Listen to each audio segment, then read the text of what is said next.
വളരെ പെട്ടെന്ന് തയ്യാറാക്കാൻ പറ്റുന്ന ഒരു പാലട പ്രഥമൻ്റെ റെസിപ്പി ആയിട്ടാണ് ഇന്ന് വന്നിരിക്കുന്നത്. പാലട പായസം വളരെ ടേസ്റ്റിയാണ്, നല്ലൊരു ഹെൽത്തി പായസമാണിത്. അപ്പോൾ ഇത് തയ്യാറാക്കുന്നത് എങ്ങനെയാണെന്നും എന്തൊക്കെയാണ് ഇനി വേണ്ടതെന്ന് നോക്കാം.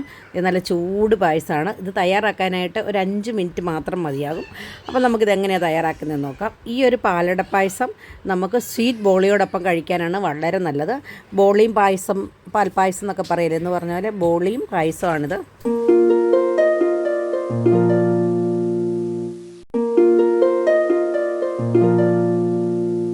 ഇനി ഇതെങ്ങനെ തയ്യാറാക്കുന്നതെന്ന് നോക്കാം. അതിനായിട്ട് ഞാനൊരു പ്രഷർ കുക്കർ അടുപ്പത്ത് വെച്ചിട്ടുണ്ടായിരുന്നു.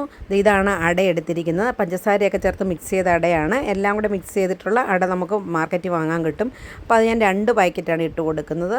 2 പാക്കറ്റ് അട ഇട്ട് കൊടുത്തു. അതിന് ശേഷം നന്നായിട്ടൊന്ന് മിക്സ് ചെയ്യണം. തിളച്ച വെള്ളത്തിലോട്ട് തന്നെ വേണം നമ്മൾ ആദ്യം തന്നെ ഇട്ട് കൊടുക്കാൻ. പഞ്ചസാര ഇങ്ങനെ ഇട്ടിട്ടുള്ളതുകൊണ്ടാണ് കളർ ഇങ്ങനെ ആയിരിക്കുന്നത്. ഇനി ഒരു വിസിൽ വരുന്നിടം വരെ ഞാൻ വെയിറ്റ് ചെയ്തു. ഇത് ഗ്യാസിൻ്റെ ഫ്ലെയിം നന്നായിട്ട് കുറച്ച് വെച്ചിട്ടുണ്ട്. ഇനി ഇത് കുറച്ച് സിമ്മിലിരുന്ന് വേകട്ടെ. ഇപ്പുറത്തെ അടുപ്പയിൽ ആ സമയത്തേക്ക് ഞാൻ പാല് തിളപ്പിച്ച് വെച്ചിട്ടുണ്ടായിരുന്നു. ഇതിനകത്ത് ഒഴിക്കാനുള്ള പാല് വെള്ളമൊക്കെ വറ്റിച്ചാണ് തിളപ്പിച്ചെടുത്തിരിക്കുന്നത്. ഞാൻ പ്രഷർ കുക്കർ ആവിയൊക്കെ കളഞ്ഞ് തുറന്നിട്ടുണ്ട്. ഇത് ആവശ്യത്തിന് വെള്ളത്തിലൊക്കെ ആയിട്ട് നന്നായിട്ടിത് വെന്ത് വന്നിട്ടുണ്ട്. ഇനി നമുക്ക് പാലിലാണ് ബാക്കി കാര്യങ്ങൾ ചെയ്യേണ്ടത്. അപ്പോൾ നന്നായി ഒന്ന് മിക്സ് ചെയ്തെടുത്തത് അതിൻ്റെ പാകമൊക്കെ ഒന്ന് നോക്കണേ, വെന്തിട്ടുണ്ടോയെന്നൊക്കെ. അപ്പോൾ നന്നായിട്ട് വെന്തിട്ടുണ്ട്, പാകത്തിനാണ് അടയും ഒക്കെ വെന്തിരിക്കുന്നത്. ഇതിനകത്ത് ഏലക്കായും മറ്റു കാര്യങ്ങളെല്ലാം ചേർത്തിട്ടുണ്ട്. അപ്പോൾ നമ്മുടെ പാല് നന്നായിട്ട് തിളച്ച് വെച്ചിട്ടുണ്ട് അപ്പുറത്തെ അടുപ്പിൽ. ഇനി നമുക്ക് ഇതിനകത്തോട്ട് പാലൊഴിച്ച് കൊടുക്കാം. വേവൊക്കെ നന്നായിട്ട് പാകത്തിനായതിനു ശേഷം ഇപ്പം ഞാൻ കുക്കർ തീ കത്തിച്ച് വെച്ചിട്ടുണ്ട്, ഗ്യാസ് കത്തിച്ച് വെച്ചിട്ടുണ്ട്. അതിൻ്റെ വെള്ളമൊക്കെ ഒന്നുകൂടെ വറ്റിച്ചെടുക്കുമായിരുന്നേ. ഇനി നമുക്ക് ആവശ്യത്തിനുള്ള പാലൊഴിച്ച് കൊടുക്കാം. ആദ്യം കുറച്ച് പാലൊഴിക്കാം. ഇനി നന്നായിട്ട് ഇതൊന്ന് ഇളക്കി കൊടുത്തുകൊണ്ടേ ഇരിക്കണം. കൈവിടാതെയാണ് ഞാനിപ്പം ഇളക്കി കൊടുത്തിരിക്കുന്നത്. കാരണം ഇനിയും ഈ വെള്ളമൊക്കെ ഒന്ന് വറ്റി ഒന്ന് നന്നായിട്ട് കുറുകി വരണം പാലിനെ. അപ്പോൾ തുടർച്ചയായിട്ട് ഇങ്ങനെ ഇളക്കിക്കൊണ്ടേ ഇരിക്കുകയാണ്. ഇപ്പോൾ നല്ലൊരു മണമൊക്കെ വരുന്നുണ്ട്. ഇതിനകത്ത് ആവശ്യത്തിന് ഏലക്കയും പഞ്ചസാരയും എല്ലാം ചേർത്തിട്ടുണ്ട്. ഇനിയിപ്പം പ്രത്യേകിച്ച് ഒന്നും ഇതിനകത്ത് ചേർക്കാനൊന്നുമില്ല.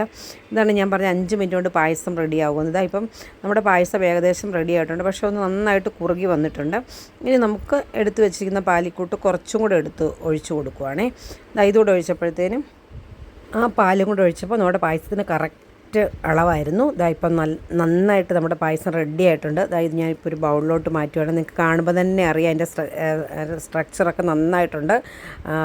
എന്താ പറയുന്നത്, പഞ്ചസാരയും പാലും ഏലക്കയുടെയും ഒക്കെ ടേസ്റ്റ് ഈ പായസത്തിലുണ്ട്. ഇപ്പം നമുക്ക് ഒഴിക്കുമ്പോൾ തന്നെ അറിയാം നല്ലൊരു പാകത്തിനാണ് ഈ പായസം കിട്ടിയിരിക്കുന്നത്.